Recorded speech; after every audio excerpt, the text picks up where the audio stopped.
The first time I got in a high-speed chase, I was a passenger, and that adrenaline rush was unlike anything I'd ever felt before. It was like skydiving, but with multiple arresting agencies behind you.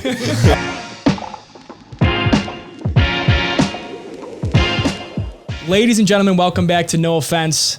Today's guest went from career criminal to recovery coach and online superstar. We are super excited to talk to him today. JD DeLay, thank you for coming on the show. We appreciate it. Hey guys, thank you for having me. I really appreciate it. Yeah, this is definitely an exciting opportunity. We've been talking back and forth. Super pumped to have you. You've got an absolutely insane story, which I would love to kind of dive into a little bit. I know that if you won't mind giving a little bit of background on just your journey, from when you started. I know there's some things that have gone on in your life to lead you into the system and have a lot of crazy stories, but. Absolutely. So, probably the most essential part of this, like the root of my trauma, and I always try to take things back to root traumas because a lot of that is what you have to address if you're going to be able to heal those things and moved on as a healed person. So when I was 6 years old, I was sexually assaulted, and that was something that I wasn't able to be able, really understand or process in any cognitive type of way. I grew up in a very religious home, and there was definitely a stigma around homosexuality, and I assumed that it made me gay, that a grown man did this to me.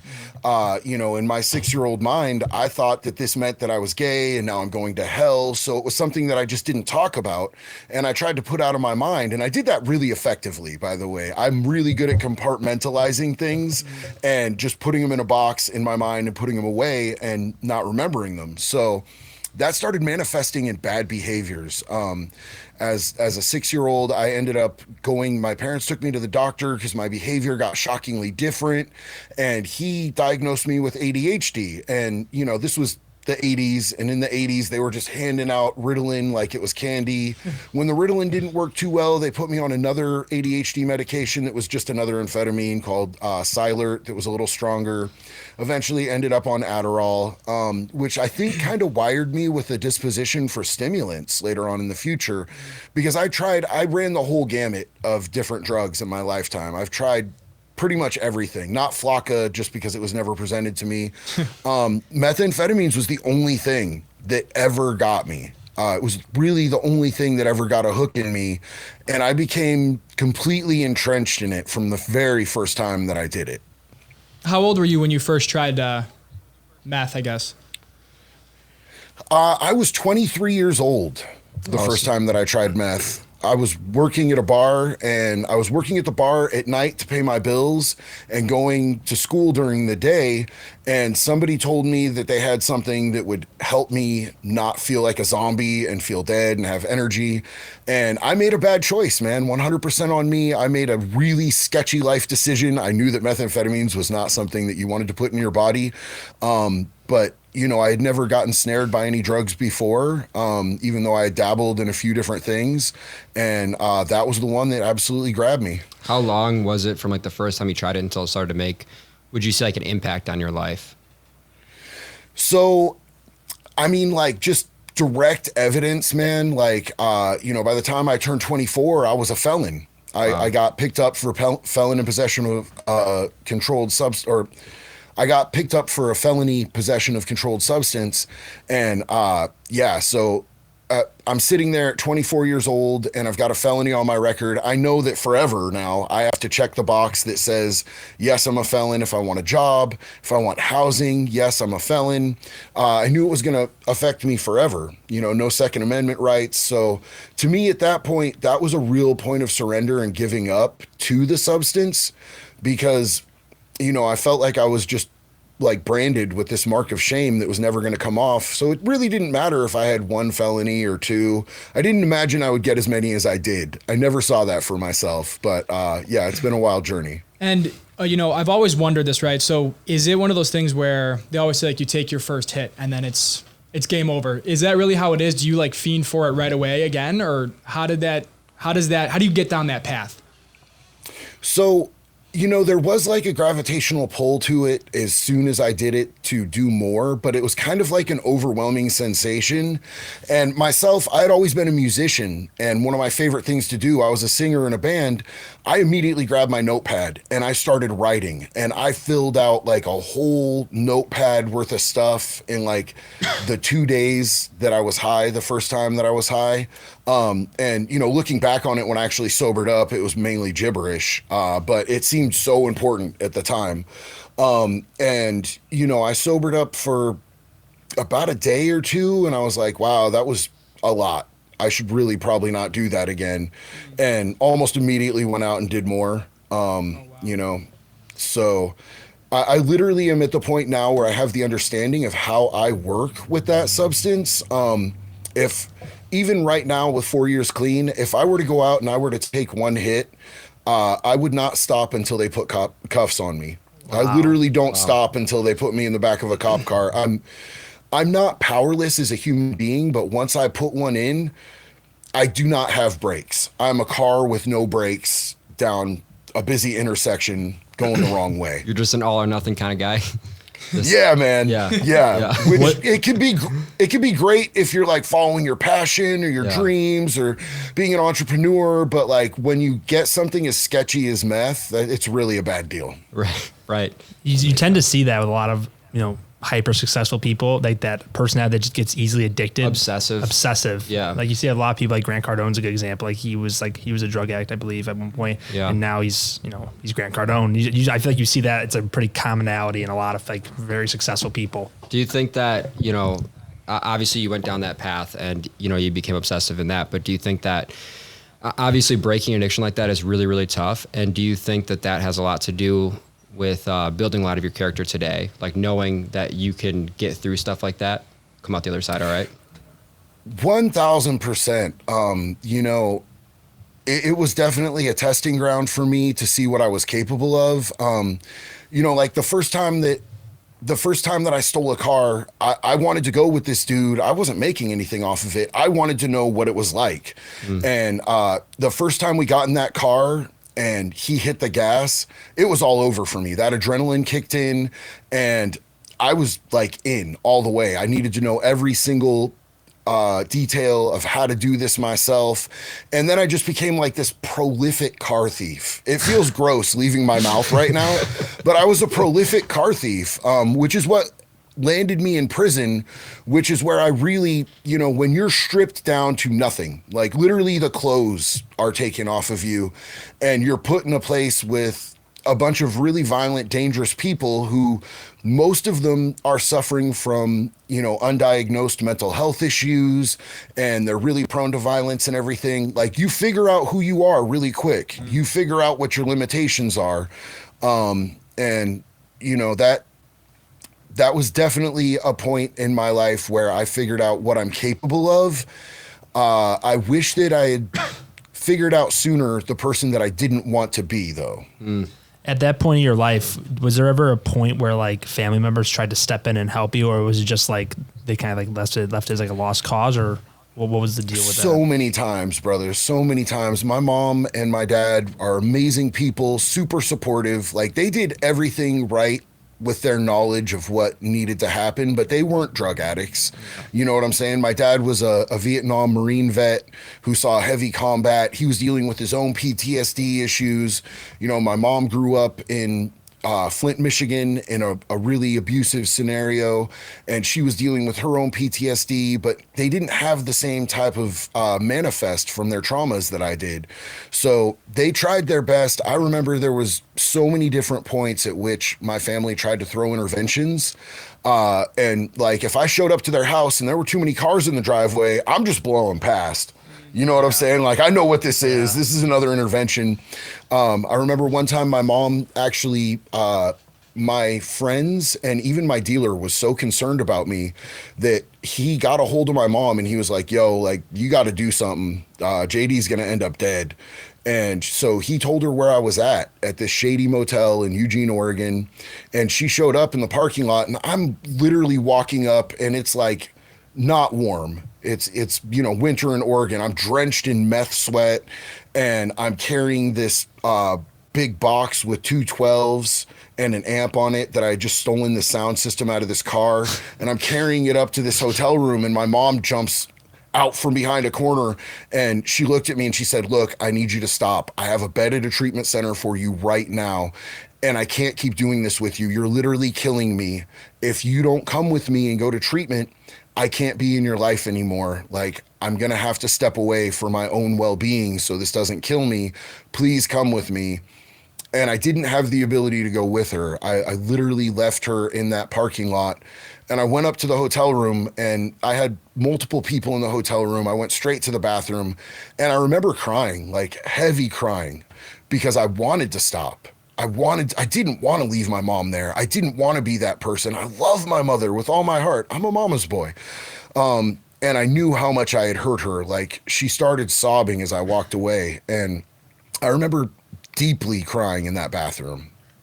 Is it weird? Like, What's I happening? always feel like the mindset of being on that, like even when you're not on it, do you look back now like, man, the mindset is just so weird because you want to get clean. Like, there's a part of you that wants to get clean, but there's also this part of you that is like, keep going, Slave. keep going, keep going, keep going. It's like a slave to it. It must be like, I feel like that'd be a very weird thing to look back on and just reflect on. So, like, not only is there the absolute pull from the urges from the drugs, but with meth keeps you up for extended periods of time. I mean, I've been up for, 8 days straight with no sleep, and you're not feeding yourself, you're not taking care of yourself, you're not drinking water, you're not resting properly in any way, shape, or form, and you start to get like what they call a meth-induced psychosis. Is generally from extreme sleep deprivation, extreme malnutrition, and you just walk around like that. But in your head, you think, I look so good right now. I'm literally like so underweight that you can see my rib cage, and I'm built to be a big guy. You know what I'm saying? Like, my head still looked like a bobblehead, but my body looked terrible. So, but I thought I was like supermodel. I was GQ. In some 3-day-old clothes, not slept in 8 days, haven't even eaten a cold McChicken sandwich in a week. I just thought that I was killing it. And meth gives you this perception of yourself like you're doing something great and everything is epic. It's just such a huge flow of serotonin and dopamine and oxytocin. It's kind of like being in love with everything, and it's going at warp speed. So you spent this time thinking that way, but then, aside from feeling like you were the man, you were also feeling like you really wanted to stop doing it. And I'm sure that you were doing it for a while still thinking that you didn't want to be doing it. So what's kind of, and this is kind of a question for all people with addictions, but what's kind of like that switch that needs to flip where you go from just like wanting to it, thinking about it for a long time, to actually taking action, changing things? Okay, so here's the thing. I sincerely wanted to change at so many different points in my life, but getting sober, even getting past the withdrawals, I was miserable because the drugs were never the issue. Like, my root traumas, my mental disorder, my PTSD, which got turned into CPTSD over compounded trauma, those were my issues. And until I addressed those, I was so miserable if I was abstinent. You know what I'm saying? Like, you could take the drugs away, but the drugs were really just a crutch. They were what was holding me up.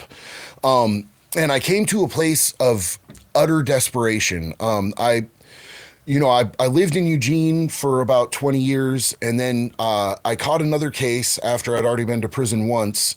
And I didn't want to do 10 years in prison. I knew that. And I found out that there was an extradition radius of connecting states. So I flew out to Florida.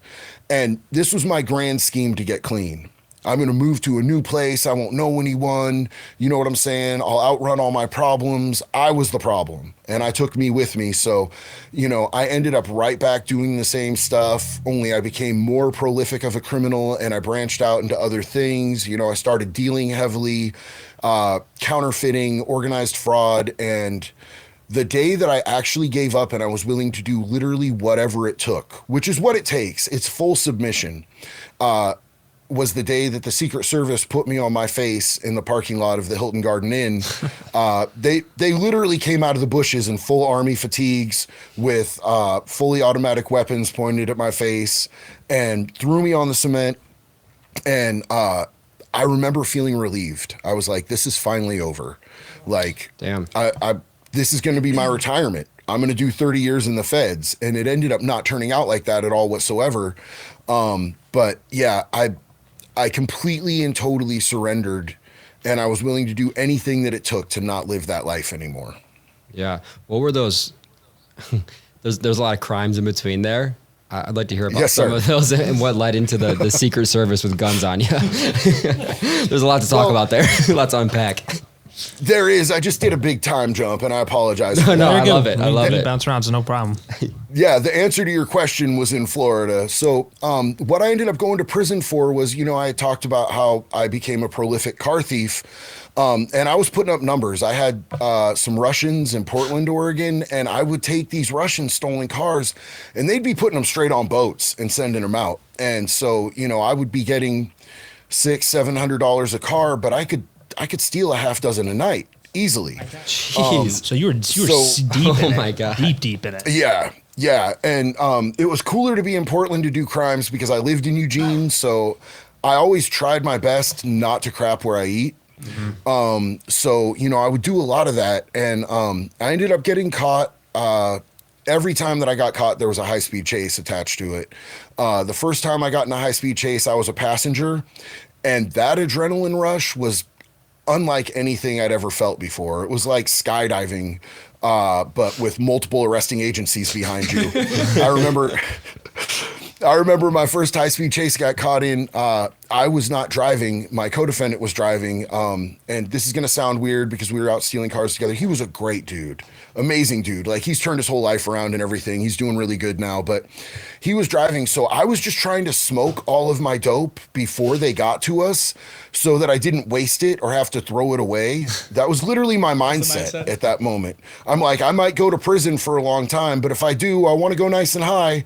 That's how much control that substance had over me. So we ended up this huge chase. It took him about 7 hours to get me. He got caught right away when we crashed the car, but I got away. The dog got him, and I ended up going through a bunch of blackberry bushes, which I thought I was a gangster at the time. I had the sagging pants, and I didn't lace my shoes really well.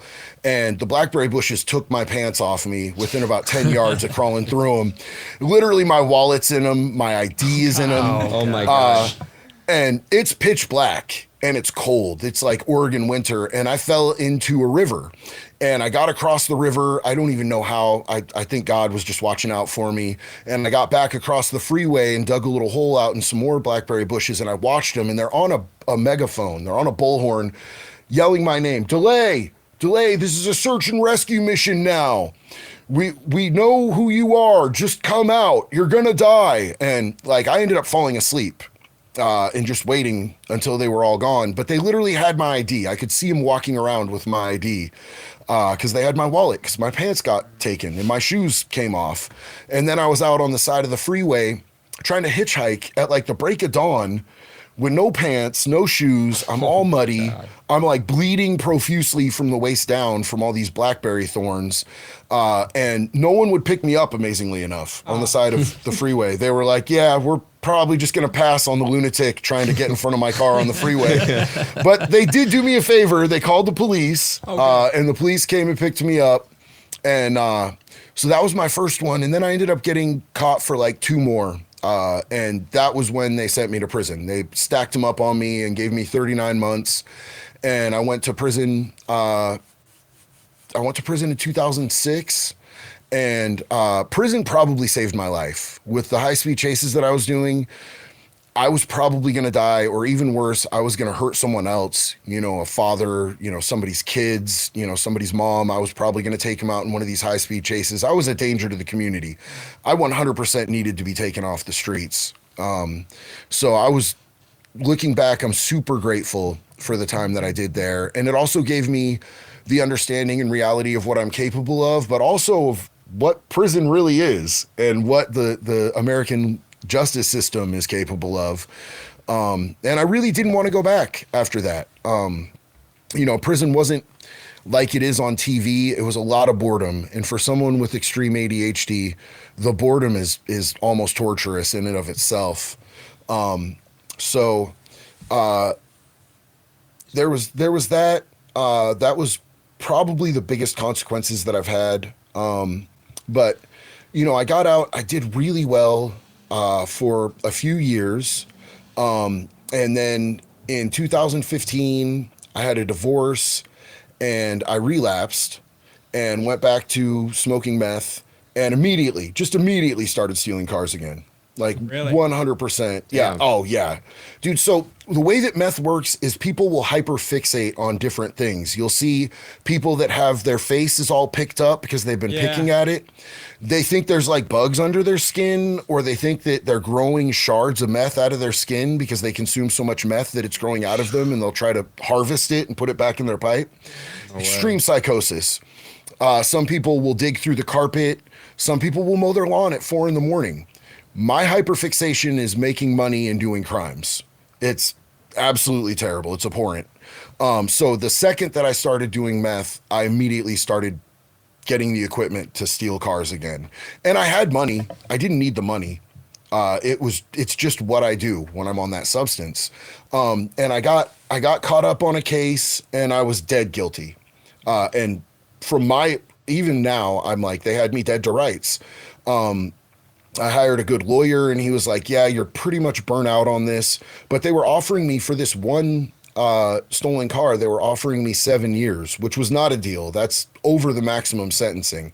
They're only supposed to be able to offer you to sentence you to 5 years. So I was like, yeah, we're going to run this to trial. And I somehow ended up beating it. I got on the stand and I was able to convince enough jurors that they weren't able to convict me of that, which is probably the worst thing that could happen to me, because then I thought I was Teflon. I was like, I'm bulletproof. They can't touch me. And I got out, and the day that I got out and the months before that while I was waiting for trial, you could have put me on a polygraph and I would have sworn that I would never touch meth again, that I was done. This wasn't the life I wanted.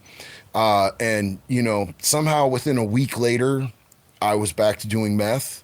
And within a month, I was right back in the same unit in the county jail facing a 10-year charge. And that's the charge I actually got out on before trial, and I flew to Florida too. So. Yeah, but then the Secret Service, where did that come from? I live in Daytona Beach. We went down to Port St. Lucie. Because again, it's especially with fraud crimes and counterfeiting, you really don't want to do that in your own backyard, because it only takes one bad move and there's like pictures of you up everywhere and everything. So you really want to travel if you're doing counterfeiting and fraud. And so we went down there and I was with a buddy. He had his own room. I had my own room. I had an ID printer, a credit card reader writer, and an embosser. And so I was printing up my own IDs and my own credit cards. I had this hustle. I really hate pharmaceutical companies. And I would go on the dark web and I would buy credit cards for pharmaceutical reps. They're Visa Infinites. They have no limit. There's no location lock on them because they're always traveling. They're known to rent multiple rooms. So it was just perfect. I felt like Robin Hood. Like I'm getting back at the people who made Oxycontin. I literally, this was my line of thinking at the time. So I rented multiple rooms and I was doing a lot of credit card fraud. He was doing a lot of the counterfeiting. He wasn't good at it though. I had to kind of show him what to do. And so he was passing off a lot of these bills while I was just doing my credit card fraud thing. And one day we went to Chipotle to get some burritos because we hadn't eaten in several days. And he didn't put a do not disturb sign on his hotel room door. And housekeeping came in and saw some half printed bills that he had just left out. And so when we came back, there was like a cop waiting in the parking lot. And I'm like, dude, we're literally at a Hilton Garden Inn on the LPGA golf course. they're here for us. Keep driving. And he's like, nah, I'm sure we're good. And I'm like, you are way too confident, bro. We are the only crystal meth tweakers at this Hilton Garden Inn, I promise you. And he goes up and goes to park. And right when he turns the corner to park and pulls into a space, I see a forensics van at the front door. And I'm like, this is so bad. So I like empty out all my pockets. I don't have anything on me except my ID and my dog's, my service animal's ID, because we took the dog with us. And I step out. I told him, like, they're coming as soon as we get out. And he's like, you're tripping. You're just been up too long. We get out and they come out of the bushes, full army fatigues, guns pointed at us, multiple directions. It was the wildest thing ever. And like I said, I had that feeling of relief. I threw my hands in the air and I said, yo, please don't shoot my dog. She's going to bark at you. She doesn't like cops, but she's not going to bite you. And I got down on the ground, and they had me laying on the ground for about 3 hours on the hot Florida pavement. Oh, God. Wow. And yeah, so At that point, how long had you been doing that? So I had been in Daytona just selling a lot of meth. Meth, when I got here, there wasn't like a big supply of it. So I opened up a pipeline from Georgia. I had some contacts that were in a gang in Georgia, and they were bringing in like pounds from Atlanta, and they would drop it off on my couch. And, you know, I was probably paying about $125 an ounce, and I was selling it for $900 an ounce here. Wow. So the profits were pretty incredible, but my name was all over. And I tried to know as few people as humanly possible. I was really trying not to be known, but people, especially in the meth world, they just all talk. They talk a lot. And I got the feeling like I was going to get hemmed up on some controlled buy, or that I was about to get raided. Stuff started looking really sketchy. And so in my best thinking at the time while I'm on meth is, well, I'll stop selling dope and I'll just start doing fraud. It seemed like a sure bet. Yeah. That's where my head was at. So, you know, it started with really rudimentary stuff. We would get people's payroll checks, and we would print up checks with magnetic ink, just a few numbers ahead of the payroll checks. Some of them would pass and cash, some of them wouldn't. I wasn't cashing them, just to clarify. I would never go into a place and try to cash something that was fraudulent like that myself. We would have people that, you know, were in desperate times, and we would have them do it, and a lot of them ended up getting charges. Unfortunately, that's another part of the damage that I caused. But, you know, they were super excited to do it. They got 50 cents on the dollar, so if we had them go do, you know, $300 or $400 or $500 checks a day, you know, they were getting cash. Yeah. A lot of the time I would just pay them in dope, which, you know what my markup on that was, so that worked to my advantage as well. And the check thing was so hit or miss that I just started researching how to do credit cards, how to get on the dark web, how to find credit card numbers, you know, how to print IDs. And that proved to be really lucrative. You know, the credit card thing really worked for me. And also I felt better about it because I felt like hitting pharmaceutical companies was kind of like a victimless crime. Sure. So it seemed like a huge, you know, win all the way around for me at that point in time, as I shifted from, you know, selling drugs. Because when you sell drugs, you get intimately acquainted with people and you see them degress. You don't see yourself going down the drain, but you see the people around you going down the drain, and it always ate at my conscience, man. You know, you go to your customer's house the first time, and, you know, they got 2 cars in the driveway, they're married, they're happy, they're doing good, and then 3 months later, like, their cars are gone, neither of them have a license, and the power's off at their house, but they're still buying meth from you, even though they can't pay their electric bill, you know. Which is so sad. Yeah, that's rough. Seriously so fucking sad. Look at how fast that goes on. Yeah, it's really, I don't know, man. It was crushing. The entire lifestyle was crushing to me, and I couldn't find a way out. You know what I'm saying? There were so many different times that I tried treatment. Like, before I went to prison, I had a really cool PO in Oregon. Still remember his name, Eric Elwood. He was one of the best dudes, man. And he tried to get me to avoid prison by going to treatment. And I went to treatment for 30 days. and they wanted to keep me for like another 60 days, possibly another 6 months. And I called him and I'm like, look, our deal was for 30 days. You said if I did 30 days, you'd help me get a suspended sentence. He's like, yeah, and I'll keep my end of it. You did 30 days. I knew I wasn't ready to leave. I got the suspended sentence. I had messed that up. Another time, I was driving a stolen car.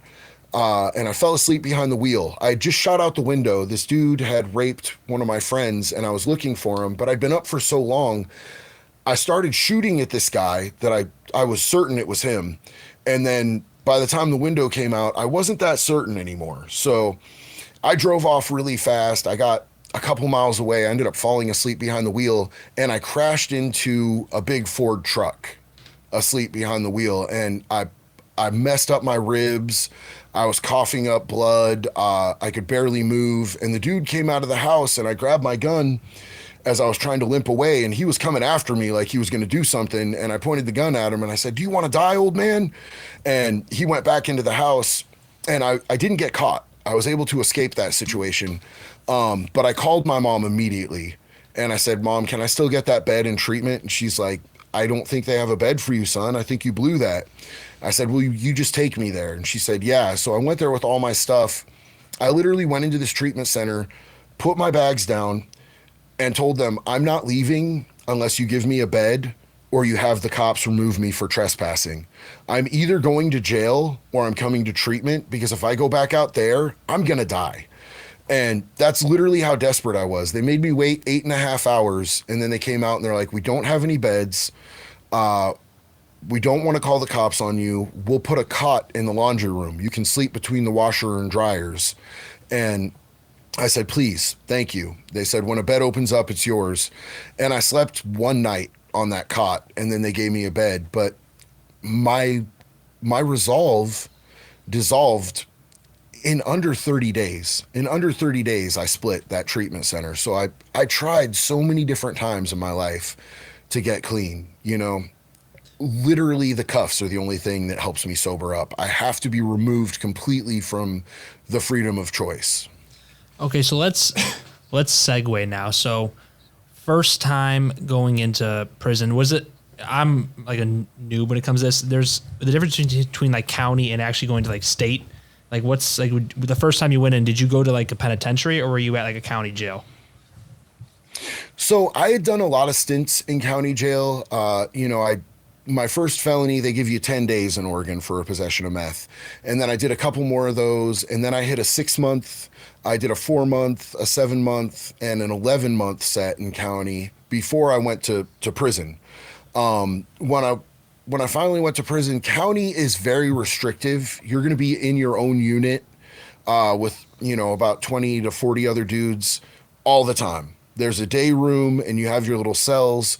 Going to prison, it's a lot more like, a really filthy, like third world college campus. You have your dorms and you have, some places have cells and there's common areas and there's a yard. But, like the place that I spent the most time was Oregon State Penitentiary. I spent about 2 years there. It's the only maximum security prison in the state of Oregon. It's where they house the lifers and the gang members. I didn't go into prison in a gang, but I ended up in a gang. And that was, through most of the year due to weather, it was 23 hours a day in your cell. You got out 20 minutes for lunch, 20 minutes for breakfast, 20 minutes for dinner. And every other day you could get yard if it was like visibility was good, but there's a lot of fog and a lot of rain in Oregon. So a lot of the time you'd be stuck like that for days and days, sometimes weeks. And you get showers twice a week there, which is not good. Like I'm a sweaty dude. I can't shower twice a week. That's not in my makeup. So it's really bad conditions. Yeah, that's gross. How did you transition from that into a gang, from being sweaty and then a gang leader?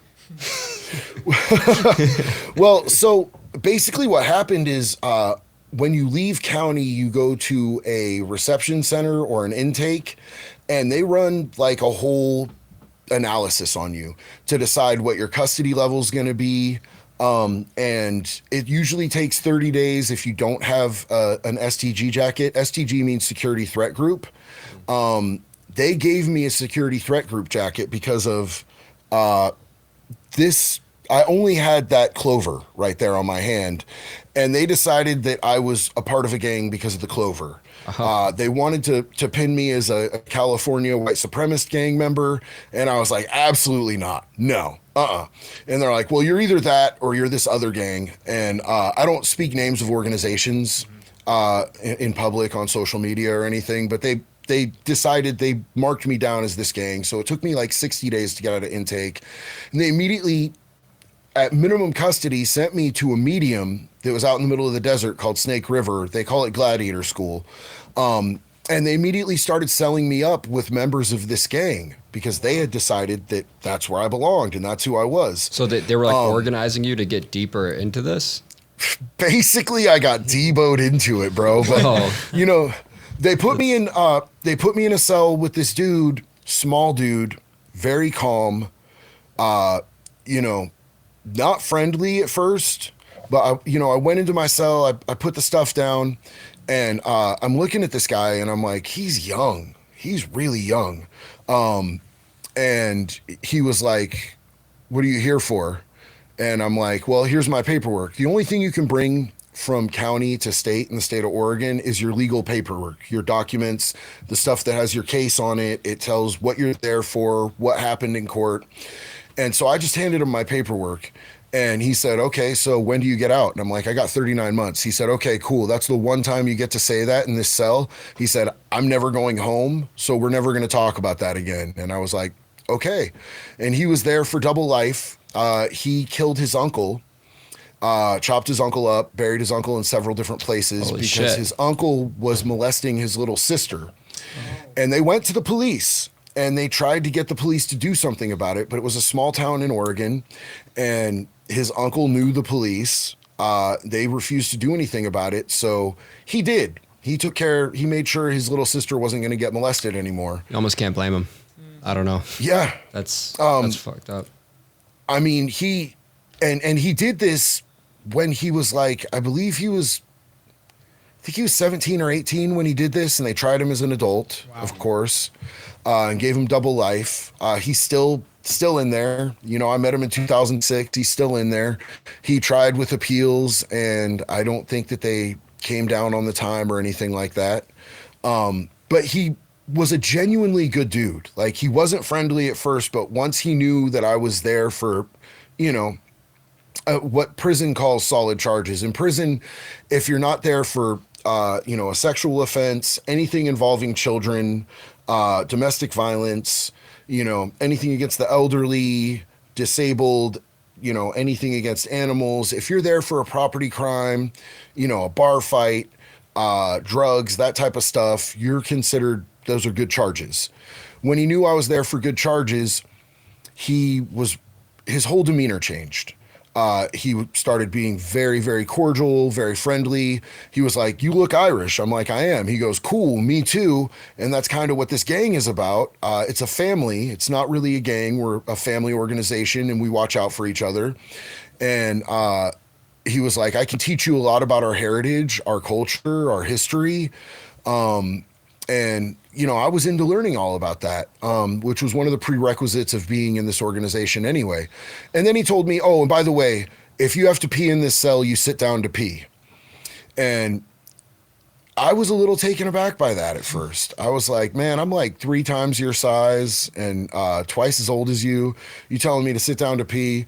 But, you know, he explained it. There's a mist radius, apparently, when you pee, that comes out of the toilet that you can't see. Yeah. He had seen this on the Discovery Channel. So he did his research. Yes. So, you know, and I've had several cellies that prefer people sitting down to pee in their cells. It's just cleaner and everything. So, you know, you kind of adapt. You got a metal toilet, stainless steel toilet, that's super cold. And, you know, you just learn to do it. That was his house. He was living there forever. I was a tourist. So I all the way was down with whatever rules he had for that house. How necessary is it to join up with a group like that? Is it like if you're going in there, do you have to be with somebody, or are there people that are within like no organization in there? So here's the thing, like every state is going to be different. And I can only speak to my experience with, prison in Oregon, and I've been to a few county jails here in Florida, but not prison.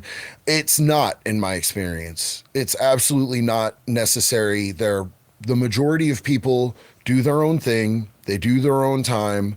And, as long as you're willing to fight if you're disrespected, then you will have the respect of other people and they'll pretty much leave you alone. It's kind of a bully mentality in that if you're a grown-ass man and you're not willing to fight for your own respect, for your own name, if somebody calls you out of your name, calls you a punk, a bitch, child molester, any of that type of stuff, and they disrespect you, you have to swing. Otherwise, you're going to be a target for everybody. They're going to just consider you weak. There's plenty of dudes who go in there and they fight once and they lose terribly, but they swung a good swung. They gave it a college try, and they exist quite peacefully from there on out because people are like, okay, you're willing to fight to save your own butthole. You're good. Did you have any? What was like your craziest incident, if you had any? Did anybody ever try to press you in there? I never really got pressed. I've always been a big dude, and I kind of carry myself with a certain type of countenance. I never really got pressed by anybody, but I did get in several fights, and I absolutely lost one. There was a guy that was in the same gang as me, and he kept racking up debts and not paying them. And then people would come to me because I had the keys to the car, and they would be like, yo, dude owes money, and he's telling us that he's not going to give it to us. And like his line of thinking was, I could just beat these people up. I'm not going to pay them. Why would I pay someone I can beat up? But like we had a reputation for doing solid business. So when I went to approach him to talk to him about this, I was disrespectful. Like I said some stuff that was out of pocket to him. I also loom over this dude. You know what I'm saying? Like I've got a good 8 inches taller than this dude, and I'm bigger than this dude. And he hit me harder than anybody's hit me in my entire life, dude. Like this little dude, yo, I will never underestimate a dude by his size again in my life. Like he hit me so hard, I saw white for a second. I almost fell out. Later on there was blood seeping out of my pores on the entire side of my face. I caught myself, and we went a few rounds, and both of us were winded, and he had a black eye, but my face was mucked, bro. He got me. He definitely did way more damage. He won that fight all the way. And I give him respect for that. And we're sitting there panting, wheezing, holding our knees, going, he goes, you done? I said, yeah, you done? He goes, I don't know. Yeah, no, I'm done. And so, we called it squashed after that. And he ended up getting out before me, several months before me. And I remember hearing that he got shot and killed walking his kid to school in Southeast Portland in a drive-by over some type of girl beef. There was a beef over a girl, and so some people did a drive-by and killed him before I even got back out to the streets. And big respect to Lloyd Frock. He hit me harder than anybody's ever hit me. I got to give him a shout out for that, man. I've been hit hard, bro. He hit me harder than cars have hit me. That's crazy. Stepping back for people, I've heard of this term before, but like when you say you had the keys, what does that mean? So the organization that I was a part of didn't generally have a shot caller, but they have somebody who is in charge of the diplomatic situation. You know what I'm saying? The way that we were running it, and it's different at different institutions, but the way that we ran it at OSP was we put everything to a vote. You know what I'm saying? If we're going to make a move, any move that we make could send all of us to the hole for 6 months, and then inmate management unit for 18 months or 12 months after that. Everything that we do as a car could affect every single member. So, we put everything to a vote. but there's somebody who has to kind of be in charge of that whole thing, and that's what it was. And I've done a podcast before with a good friend of mine, and he definitely got the views out of it by putting the name shot caller on it. But I even told him in the interview, like, I'm not comfortable with the term shot caller. I don't feel like I had a position of authority over these other men. I was just somebody who orchestrated, like, this is what I see. These are our options. Now we need to put it to a vote, and then action has to be taken. And, a shot caller is generally somebody who will assign tasks to somebody, and they don't have a choice in the matter. You know what I'm saying? Like, we were more of a family, and it wasn't a dictatorship like that. Like, I'm uncomfortable with the idea of a dictatorship, but it was sort of a diplomatic position. Was there ever any like, altercations with other affiliations in the prison? So part of the reason that I had the keys to the car was that I had respectful relationships with all of the other cars. Some of them didn't really like me, but I could still go to their table at the chow hall, sit down with them, and we could talk about things. There was an incident that happened at another prison where our gang went to war with another gang, and all of them went to the hole.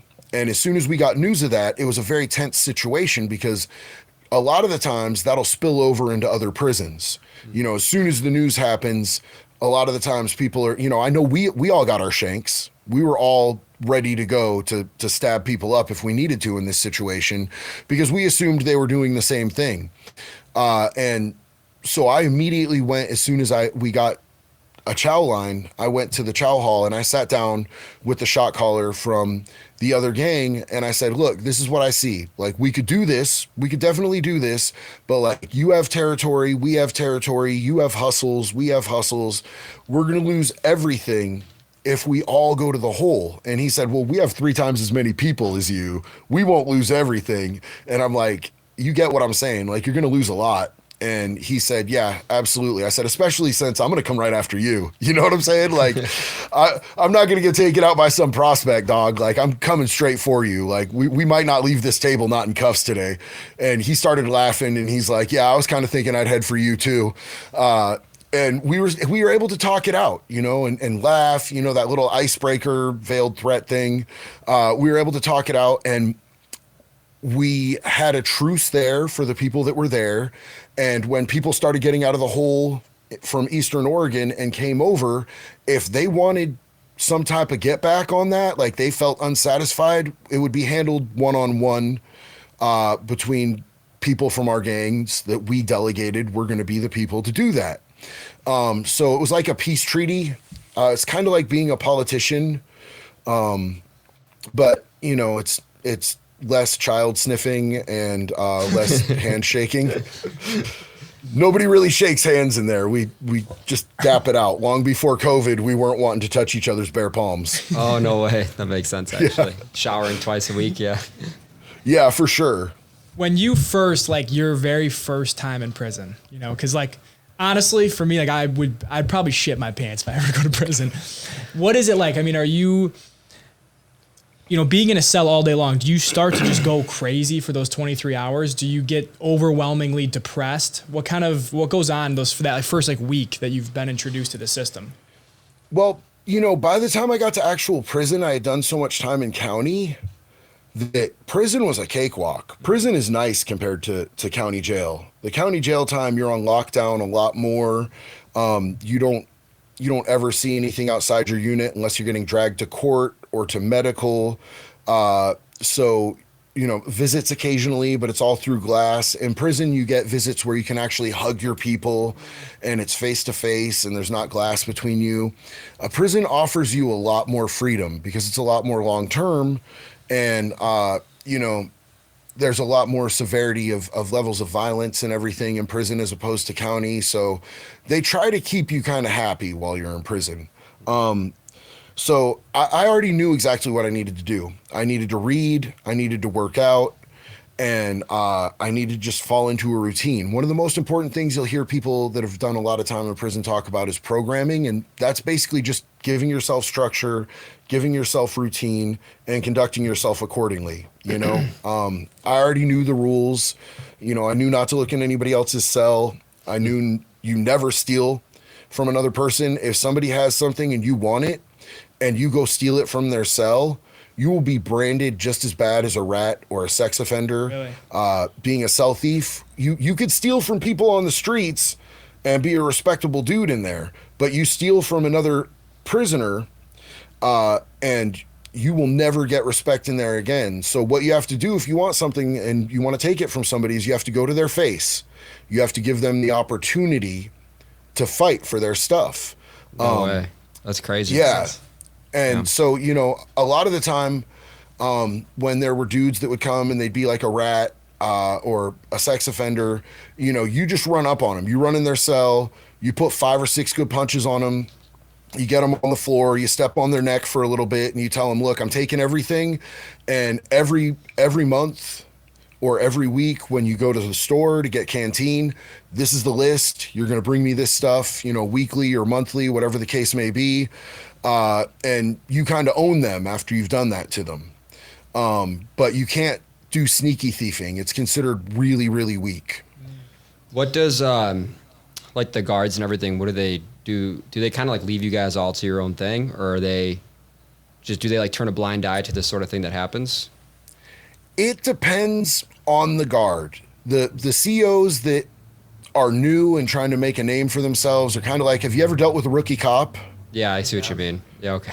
Yeah. Yeah. So they're trying to make a name for themselves. They're doing the absolute most. You know what I'm saying? Everything's a big deal to them. They haven't seen anything yet. Yeah, huge deal. And then you've got the old time, a lot of them are vets and they're just gruff, and they'll yell at you, but they leave you alone. You Yeah. know what I'm saying? They don't want to come in your cell and search it. If they do, they come in, they look around, and they're like, okay, cool. And they walk out. These rookies, they're going through every piece of your mail. They're looking at your pictures. They spend 45 minutes in your cell. If they think that you're, extorting sex offenders, they somehow take that personally and they want to make a case against you. Like, bro, we all think kids should be protected, right? Like, I've had so many arguments with rookie cops. Like, well, yeah, I'm a dad. I'm like, you're not showing it, piece of shit. Let me go beat that dude up. Yeah, right. He needs to be beat up. Like, your sergeant would let me go beat him up. Open his fucking door, bro. I'm going in there. Yeah. And that's the thing that a lot of people don't understand. Like, a lot of people think they'll be safe if they're in PC.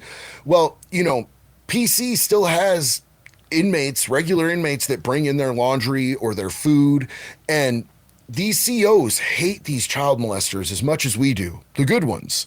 I had a CO that used to let me know when a new dude would come onto my tier. She would be like, hey, Delay, yeah, we got a new one in 13. He's, 3-year-old girl. I'm like, oh, you gonna pop the door? She's like, yeah, how long do you need? I'm like, I just need 5 minutes. Just pop the door, and when I go in, pop the door 5 minutes later. Jesus. And I'd walk in their cell, slam the door behind me, and I'd just start putting down on them. Shit. Do as much damage as I could in a couple of minutes, and then explain to him what the situation was, and just stand there with my foot on his neck until she would pop the door again, and I'd walk out. And she was always grateful. She's like, yeah, we just did a service and I didn't have to really lift a finger. And there's a lot of COs like that. A lot of COs do not like those people. It's just the ones that are trying to make a name for themselves and I'm going to make captain. No, you're not, bro. Your own coworkers hate you. I promise. They don't even like you. That's awesome. Sex offenders in there, like after if you do that, right, they pop the locks, you go in there, you do what you got to do. How are those dudes treated afterwards? Are they just like shat on their whole stay if they're not moved to another, group, or are they, are you just extorting them every month for their shit, or how's that work? So once you put down on one, you own them. And if they're paying on a regular basis, that doesn't buy them respect or like humane treatment. I've always maintained that pedophiles aren't people. And they continue to get harassed, tortured, beaten up, but they get to live and they get to be in general population. They don't have to go, spend time in the hole. They don't have to get stabbed up. Basically the deal is that if you're in a gang and you own somebody, if another gang goes and does something that takes your guy off off mainline. They stab him, they kill him. He ends up going to the infirmary. That's considered messing with your money. So they kind of owe you a debt at that point.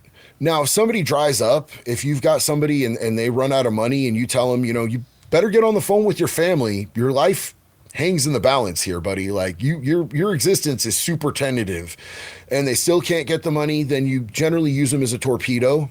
If there's somebody that you don't like, or another sex offender that's a problem, or a cop that's giving you problems, you tell them, look, here's what's going to happen. And you take a shank and you put it up to them close enough to make them bleed a little bit.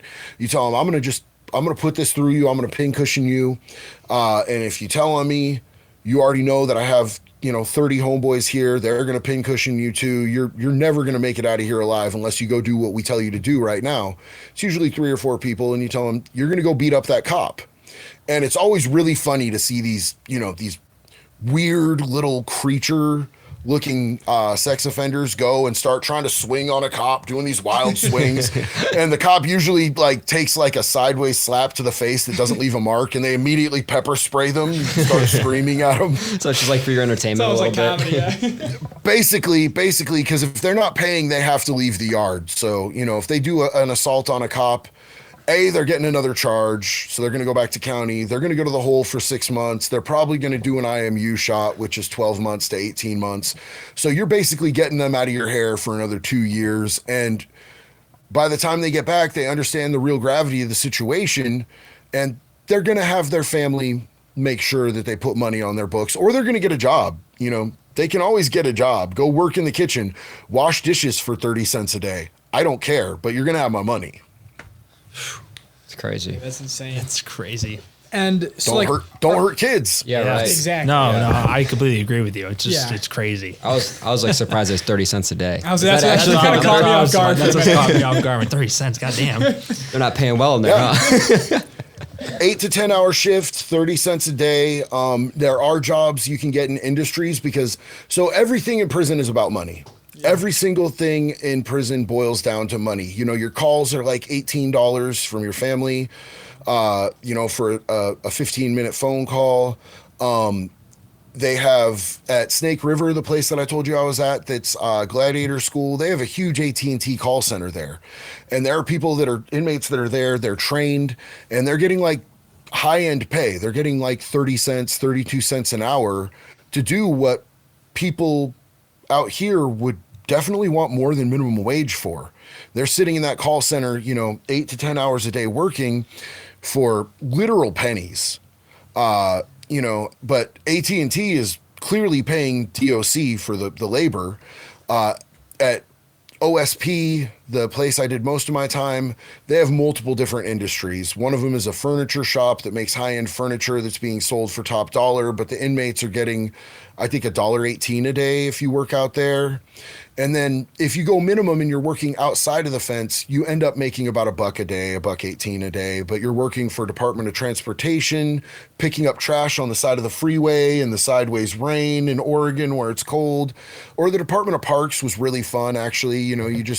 You walk around with pruning shears, pruning bushes, and cleaning up trash in the parks. You can have your people bring you stuff and drop it in the bushes, and you can be out there drinking or smoking or whatever. Or Department of Forestry is really cool. That one was really cool because you're literally out in the woods with a chainsaw, bucking trees, and cool. Doing all sorts of wild stuff up in the mountains. I really enjoyed that job. That was a really good one, but it's still $1.18 a day. Do you have to? Is there a strict application process for this? Is everyone trying to get into the Department of Forestry? Or the Navy SEALs of prison? So, when you get there, they don't really care that much. You're just another dumb inmate to them. Yeah. You're just a body. So they're going to assign you where they assign you, but they are going to ask you a few questions about your experience. And everybody always tells them, I'm like a master chainsawist, and you know what I'm saying? I could climb a tree like a squirrel on methamphetamines. Everybody's trying to lie to amp themselves up to get that job. And most of them end up in the parks or the Department of Transportation, picking up cigarette butts off the side of the freeway in the rain, and they'll find like a cigarette butt with like that much off the butt, not smoked, but it's soaking wet. It's been there for 3 days. They're trying to dry it out and smoke it, stuff like that. I've seen COs spit their chew out of their lip, and inmates go scrape it up and dry it out and smoke it like it was a cigarette. Oh my God. Or just pick it up and put it in their lip. Ew. Oh, fuck. Yeah. God damn. Gotta get that nicotine. Don't go to prison, kids. Yeah, right. When I'm always curious about this too, going to the hole. Did you ever go to the hole at all? Oh, yeah. Oh, really? Yeah, absolutely. What is that like? Okay, so the hole, the first time I went to the hole for a dirty UA. I'd smoked a joint out on the yard, Snake River, when I first got there, and everybody's like, it's safe, we do this all the time, and the gun tower saw me, so they pulled me in for a UA, and I didn't pop dirty for THC. I ended up popping dirty for morphine, which was weird, and I tried to fight it, and it didn't work, so they threw me in the hole for 45 days. They take you in there, and anytime you go anywhere, which is the shower, like literally the only place you're going to go is the shower, you have to back up to the door, put your arms behind your back out the tray slot that they stick your trays through with your food, and they cuff you. Then you step away from the door, and they open the door, and you walk backwards to them. They put you on a leash, and they walk you on a leash to the shower. You get in the shower, you have to uncuff same way through the tray slot, and you're in there for 5-6 minutes, and they turn the water on, and whatever temperature that water is, you can't get away from it. Sometimes it's freezing cold, sometimes it's really hot. I've had it be scalding hot to where it was burning my skin, but you can't get away from it. I've had it be super ice cold, and you can't get away from it. So the showers are super unpleasant. I think that they have temperature control and that they make it as unpleasant as possible, because showers are voluntary when you're in the hole, and everyone that gets a shower is more work for them, and a CEO's main objective is to do as little work as humanly possible. Even the good ones are like, don't make me do paperwork and we'll be okay. You know what I'm saying? If you need to handle something, don't get caught, don't make me catch you. Don't front me off to my boss and I'll let you get away with whatever. But, being in the hole is, for someone with ADHD, I would say it's like torture. It's baseline torture. You get a bar of soap. You can get a Bible. You have, your yoga mattress bed, and a sheet and a blanket, no pillow. And your best bet at any entertainment is to play hangman or battleship with your white bar of soap on the cement floor. You can make faint lines with it, faint white lines, and have the person in the cell next to you play against you. So you'll be like, is there an A? No. Is there an S? Yes. And you're playing hangman for, months at a time in there. It's damn. You go borderline insane really quickly. I used to count the cracks in the ceiling. I did a lot of workouts. That's where I really perfected doing handstand push-ups. I can't do them anymore because I've put on way too much mass, and I don't have the same flexibility, but they don't feed you much in the hole, and you can't get canteen. So, you're eating just whatever is on the tray that they bring you. And if you have any disciplinary issues, they give you what's called Nutriloaf. And Nutriloaf is where they will take components of different meals and they put it in a blender and they let it just, they put it in a mold and it just dries up, and then they bring it to you. So you might be getting bologna mixed with pancakes, mixed with, spinach, mixed with, biscuits and gravy. They just put whatever, and it's just like you get a loaf. And that's part of what their disciplinary action is in there. They just feed you that. Jeez. That's And rough. you said you were in there for 45 days? The first time I was in there for 45 days, there was another time at OSP. That was at Snake River. OSP's hole is a little bit different from my experience because when I was there, they remodeled Death Row for some reason, and they put the Death Row inmates in the hole, and they put us in another section from Death Row. So I was actually spending time in a Death Row cell while I was there. And that's where I did my whole time. Same thing with the showers and all that. But that time I went for a mutual fight. Somebody from another institution that was in my gang had written us and said, hey, my co-defendant's coming there. He snitched on me. He needs to be handled. So of course it's a smash on sight. I happened to see him first. I ran up on him immediately. I just said, hey, is your name? And he was like, yeah, boom, just started fighting. It was a mutual combat. He really couldn't fight a lick, but he did try, and I give him respect for that. We went to our hearing. He even said it was a mutual combat, and he fought back. So we each only got 4 months in the hole for that. So I did the 4 months, and then they were pulling me out to release me, and they've got a row of doors, and they put you in a room and they hand you your clothes, because in there you're in a jumpsuit.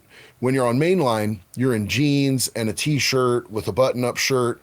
So I get my normal clothes back on. I'm super comfortable. They hand me your box, and I'm looking at my little TV that I bought that's in there and my soups. I'm starving. And all my food and my personal books. I had a lot of personal books sent in because I really like to read. They open the door, and I look over, and he's standing at the door next to me, and I just snapped, and I dropped my box, and I jumped on him again. Did you really? Wow. And this time he didn't fight back. And I just fought him, and there were cops right there, so it didn't last very long. And I got a unilateral combat, and they gave me 6 months. So I went right back to the cell that I'd been in. So, they're not supposed to be allowed to give you more than 6 months at a time, but I did get myself a 10-month shot, which was miserable. It was probably one of the worst periods of my entire lifetime. But at least part of me made it out. True. Wow. What is it like mentally? Like, obviously, I would imagine the first day you probably get through every thought you could possibly think of, and after that it's just monotony, right? Absolutely. It's it's just like being lost at sea mentally. You have no stability. Your thoughts just run wild. You don't see anything except the same color walls. At Snake River, my walls were like a puke green. At OSP, they were like a baby blue, but there's blood on the walls in there. There's boogers on the walls in there. There's rust coming out from the sink and toilet that leaves stains everywhere, cracks in the ceilings. You just start trying to keep your sanity by identifying the different characteristics and flaws in the room. You just go back and forth and back and forth and back and forth. Unless you have somebody that you can actually play and engage with, like Hangman kept my sanity 100%. Battleship kept my sanity. A lot of dudes will try to rap. They'll be on their door, banging on the door, doing a beat, doo, doo, doo, doo, doo, and they'll be like, bigger, bigger, bigger, bigger, bigger. And you're just like, bro, that goes on for months at a time. Like, terrible rappers. To people that should never rap are superstars in the whole. Hear it the whole time. They're like, all right. It's terrible.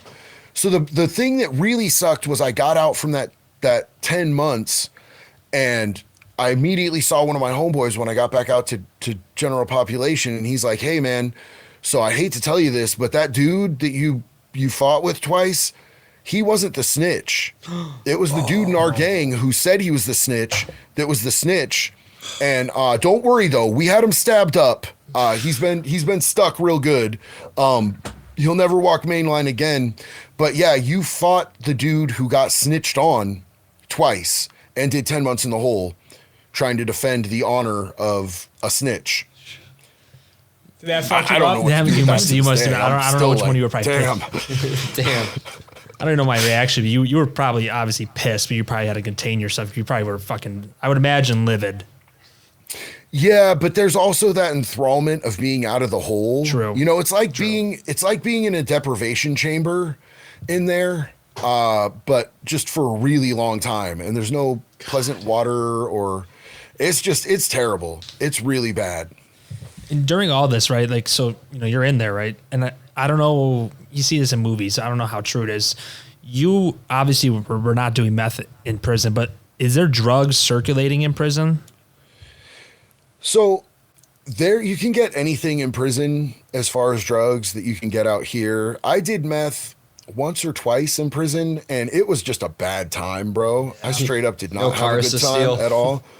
Dude, there's no cars to steal, and honestly, like, you're locked in one place and you're with another dude. So the cells there were originally made for one man, so they're very small. And at some point they put in bunk beds, and the feds came in for an inspection because they get federal funding. And the feds were like, yo, this is inhumane treatment. We're going to cut your federal funding if you don't remove the bunk bed and take these back to one man cells. And they're like, well, as far as our state funding, it kind of evens out. We make a little more, we can lose the federal funding. Fuck the humane treatment. We're keeping it. No way. So you're in a very tiny cell with another guy, and being up for 3 days was just miserable. I had a TV that I bought. They sell you like a 7-inch TV that's like all clear, and it sits up on your shelf. I watched that for 3 days straight, but I was so terrified that they COs were going to notice. They're going to know you're high, bro. They're going to know you're high. That I cut little eye holes out of my sheet, and I used it to cover my head so they would think I was asleep when they walked by. Oh my God. And Oh my God. my cellie started telling everybody, and they're like, okay, Batman. And I narrowly averted getting the nickname Batman for that one. Oh my God, that's awesome. Just tweaking the whole time. Yeah, but you can get heroin. The only time I've ever done heroin, I did it in prison. The shot caller from another gang, it was my birthday, and he came up and he was like, hey, check it out, JD, I got you a birthday present. And I was like, okay, cool. And I was like, I don't really do this. And my cellie, who was tattooing on me at the time, he was actually working on this piece on my hand. He was like, bro, heroin's great. You're going to love it. It's super great. It'll make your tattoo easier. This is going to be awesome. So it was my birthday, and I hate spending birthdays locked up. I've done a lot of it, but it's a bad deal. And we put it in a spoon, put a little water in it, and we poured the water up our nose. I split it with him, and he started tattooing my hand. And I've got a little popsicle stick with a piece of broken CD on it looking out the window, because you have to watch for the cops. If the cops catch you while you're tattooing, you're going to go to the hole, and you're going to have a half-finished tattoo, and it's going to be miserable. So I'm watching for the cops, and next thing I know, I wake up to the cops shaking our bars, yelling, and she was like, what are you guys doing? You're going to front me off. Are you passed out? What is wrong with you guys? I get he's like this. He's got the tattoo gun still going in his hand. I'm laid there like this, just slumped out. And luckily it was a really cool cop. And I was like, hey, it's my birthday. We're making burritos later. You want one? And she's like, I don't take burritos from fat Irish dudes. And I was like, that's fair. That's totally fair. So yeah, you can really get anything that you want in there. Now, you know, I ended up working with COs to get tobacco brought in there. I wasn't really about the drug trade, because the drug trade's going to instantly get you more time. You get caught with any drugs, you're going to get more time. Shanks I saw as a necessity for just being able to, you know, protect myself and make sure that I was in good standing. You know, I don't want to show up to a fight where somebody's got a bone crusher and I don't have anything in my hand. So, but drugs just seemed super unnecessary. Like, it wasn't worth it to me to maybe catch another 5 years when I'm only doing 39. It just seemed like way too high a stakes. So, sorry. I was gonna ask, like, did you have a question on that? Because I don't want to segue off. it was, I was gonna ask you've been out now for how long? I've been out since 2010. Okay, so it's been a long time. So how have you been able to separate that? Yeah, and so like one, reacclimate, but then also not go back. Well, I came very close to coming back. Like I told you, I made it for a few years before I ended up relapsing. And then I caught a charge, and I, by all rights, should have gone because I was guilty and they had me, and I talked my way out of it. The way that I talked my way out of it is there's a technicality in the law in Oregon where what they call GTA, they call it UUMV. It's unauthorized use of a motor vehicle. And in the specific writing of the law, it says that you move the vehicle. Well, nobody saw me move the vehicle. They saw me in it. They saw me get out of it. They saw me get back into it in a very sketchy manner. They caught me with keys that I had shaved to be able to operate the vehicle, but they never saw me physically move it. And I was able to get off on that technicality by convincing the jury that, you know, I just found the car like that. Those keys, they were in the car. I was cold. I was looking for a jacket. I just grabbed some stuff. It was raining. You know, I was drunk. I shouldn't have been drunk. It's my fault. I pled guilty to a petty theft, and I beat the UUMV. And then the next one, you know, I literally just skipped state.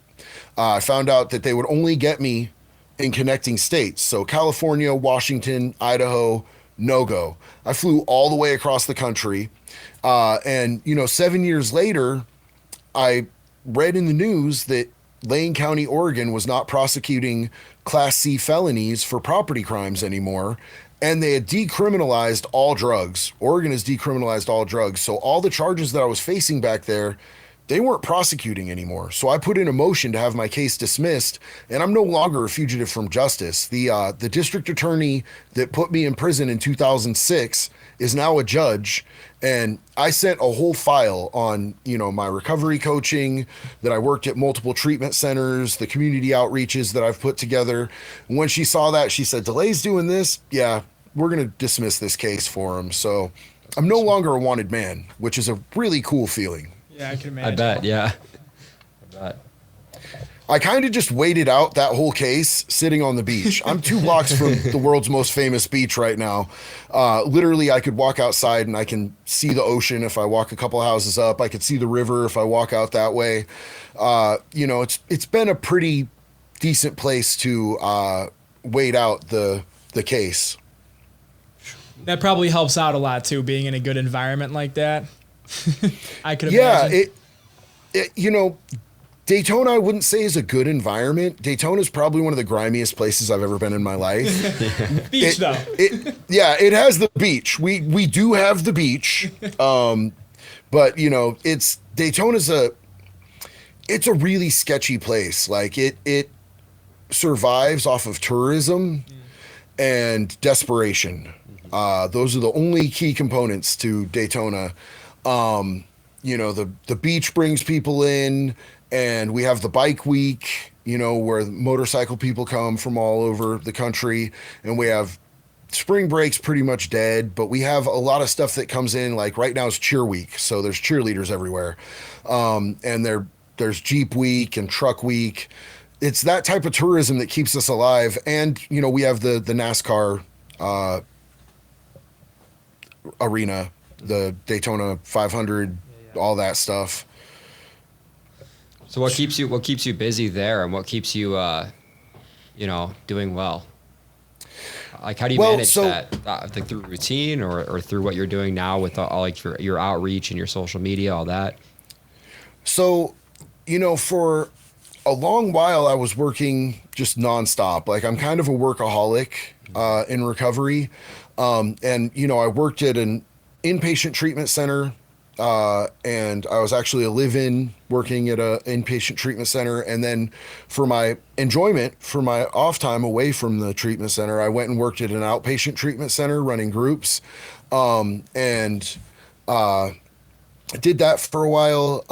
I wanted to change it up when I got on house arrest. So, and I needed to make more money. You don't make a lot of money working in recovery. It's really a service position, and you get paid a lot more in seeing people succeed and knowing that you're making a difference, and, you know, being just above the poverty line to where you can't get food stamps, but you really wish you could. So I got a job for a moving company, and I started my own business so that I could coach people one-on-one recovery coaching is like a one-on-one form of treatment. And I got into this moving company and I was doing, 15 to 18 hour days, 3 or 4 days a week. And one day I just started a TikTok and I wanted to see what was going on ground floor in the Ukraine. I don't really trust our media. I don't trust anything that you're going to see on the TV.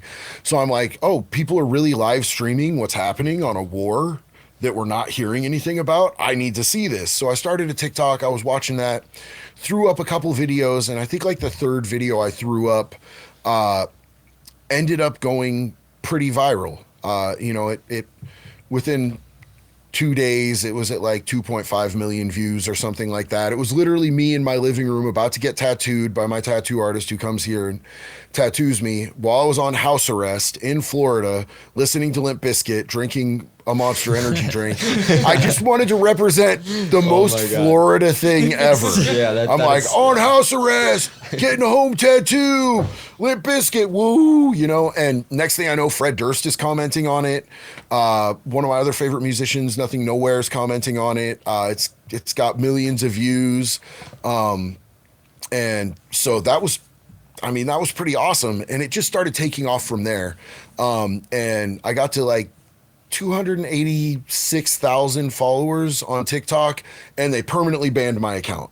I made one too many distasteful jokes, and they perma-banned my account. So I started another one, and it took me like a month to get back to where I was. And now I'm at insane. What are you posting? Yeah. That's crazy. A month? That's impressive. Yeah. Now I'm at kind of like a traction lag on my followers on there. I'm at 450,000, and it's kind of just slowly, like, every week I'll get a couple hundred or something like that, but it's calmed down a little bit. But I also learned, because I'm off account warning for the first time ever right now. I stay on account warning. I stay one violation away from losing my account at all times. So I've learned to be creative with my language and insinuate more than outright say. And it just doesn't get you the same views or the same traction, Yeah. But I still have my account, which is cool. And my friend Jessica Kent hit me up. She's really big on YouTube. She's a prison creator. She hit me up and she was like, why aren't you doing YouTube? Why are you just on TikTok? And I was like, seems like a lot of effort. And she's like, yeah, you're stupid. You can actually say what you want to on YouTube. And the worst they're going to do is not pay you for it. They're not going to take your whole account away. And I was like, okay, so I'll go be uncensored. And I started doing the YouTube, and that kind of took off pretty well. It's been a few months, and I'm at like 113,000 subs over there. And every month, the last 28 days, I've had 17.5 million views on that. Yeah, you got it down. Yeah, you've got this. You got it down. You got a formula. Yeah. You could sell your formula. And one of my videos blew up on Facebook, and I didn't even check on it. I just put it on Facebook, and like 3 or 4 days later, I looked, it had 14.5 million views. Yeah. I was like, what is going on here? Like, I got a notification from Facebook saying, hey, we want to give you money. Like, they invited me to be monetized on the Reels bonuses. And like, I didn't ask for it. I didn't even know it was really a thing. All of a sudden they were just like, we want to pay you. And then they started giving me money every month after that kind of blew up. That's sweet. So yeah. And then they took the Reels bonuses away as soon as they realized that they were probably going to put TikTok out of business. They had paid enough politicians to do that. So now nobody's getting paid from that anymore. That was done after a while. So then you also started a clothing company as well, right? That you have? Yeah, Convict Clothing.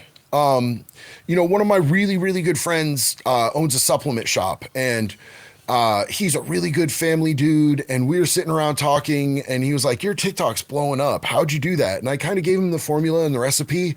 His just blew up. And he uses it a lot to talk about steroids and supplements. And since he owns a supplement shop, his online orders just went through the roof.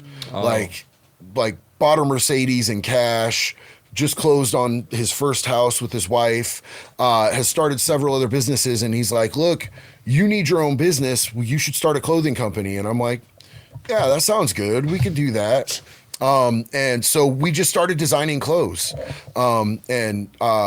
It's worked out really, really well so far. We're picking up traction with every printing that we do. This last one, my wife actually came up with the idea. It's pedophile lives don't matter.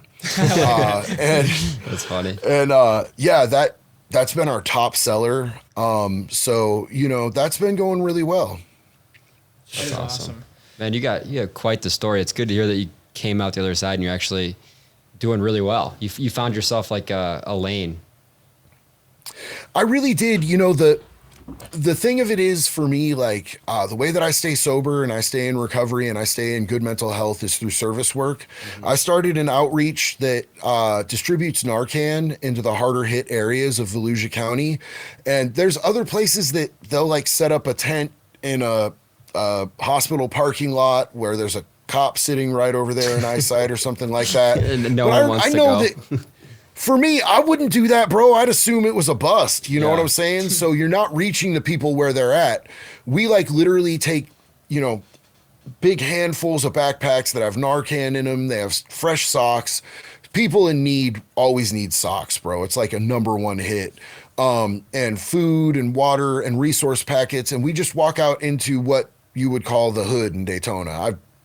I don't consider it a hood. I've seen real hoods and been in real hoods, but I get volunteers and we walk out and we just start passing stuff out. And if somebody wants help and they're ready, I have connections to where I can immediately have somebody take them to detox. And as soon as they get out of detox, I can get them into sober living. We've been doing this for a couple of years now. We started doing it in the middle of the pandemic, which presented some challenges, but Florida didn't really play pandemic very well. We kind of just, we hung out for a couple of weeks and then we're like, we're done with this. So, and I have another nonprofit called No More Dead Friends that raises funds for people in early recovery to get mental health services, because I saw a huge gap in that for me. When I first got clean, I took the drugs away and they'd been holding me up. And all of a sudden I just had this fallout. I had this suicidal ideation constantly. I'm surprised that I survived it. I didn't have any resources to be able to get help. And finally I was able to figure something out to where, I actually, like, my parents realized how depressed I was and how desperate I was. I didn't want to ask them for help with anything. You know what I'm saying? Like, I'd put them through so much and they're like, look, we need you to get help. We need you to address this. They sent me to a doctor. I was able, luckily, to get on some SSRIs. I had to cycle through 3 different kinds to find something that actually worked for me, and a mood stabilizer. And, if I hadn't had that, I don't know that I would be here clean and sober. I don't know that I would be breathing. And I saw that a lot of other people were going to have that same struggle. And so we started raising funds for other people in early recovery that needed mental health services, because what we see almost across the board is co-occurring disorders. Substance use disorder is a trauma-based mental disorder, but we see a lot, that people have PTSD, people have bipolar, people have all these different co-occurring disorders. And if you don't help them across the board with that, with their mental health, their chances of making it are so slim. So we've been able to plug in and get mental health professionals that work with us for, a sliding scale. And then we raise the funds and we're able to get them their meds. We're able to get them into therapy and treatment. And that's been really huge. That's been a really big thing. That's pretty incredible. The world is lucky to have people like you that have gone through it and found a way to help other people. People need your perspective to be able to actually know how to help people. They need to have been there themselves. I really appreciate that. I always get so uncomfortable with those types of comments, and I get them a lot. I just know the damage that I've done to the community that I'm in, and I've made great strides to make amends and heal and help the community that I'm in. But like, still, those people that I directly did damage to, it always eats at me. I didn't have my conscience intact because I was so numbed out from the substances. Now that I have my conscience and my empathy back, it really bothers me a lot. And then I know that I did a lot of damage in Oregon. So one of my eventual goals is to be able to go back to Oregon and do things to make a restitution with the community that I damaged out there. Probably along some of the same lines. I had on December 28th, one of my kids died in Eugene, Oregon from fentanyl poisoning. And it's been a real struggle for me since then. And one of the things that I've decided I need to do is I need to go, there's no massive sober living programs out there. There's only one in Eugene. There's one actually affordable treatment center for men, and it only holds like 18 people at a time. Wow. And I know all the ins and outs of running a large scale sober living. So I'm going to go out there and I'm going to start one, and I'm going to do it in my kid's name. I'm going to make it Alan's Place. And I want to get the same type of ball rolling with a non-for-profit for No More Dead Friends out there.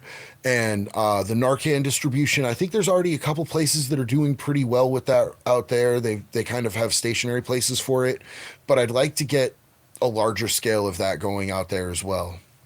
That's crazy. I mean, it seems like it's also pretty good for you as well, because you're building for something more than just yourself. You're doing it for the greater good, and I think that's everyone needs that inspiring. Purpose. Yeah. I don't think there's really such a thing as an altruistic act.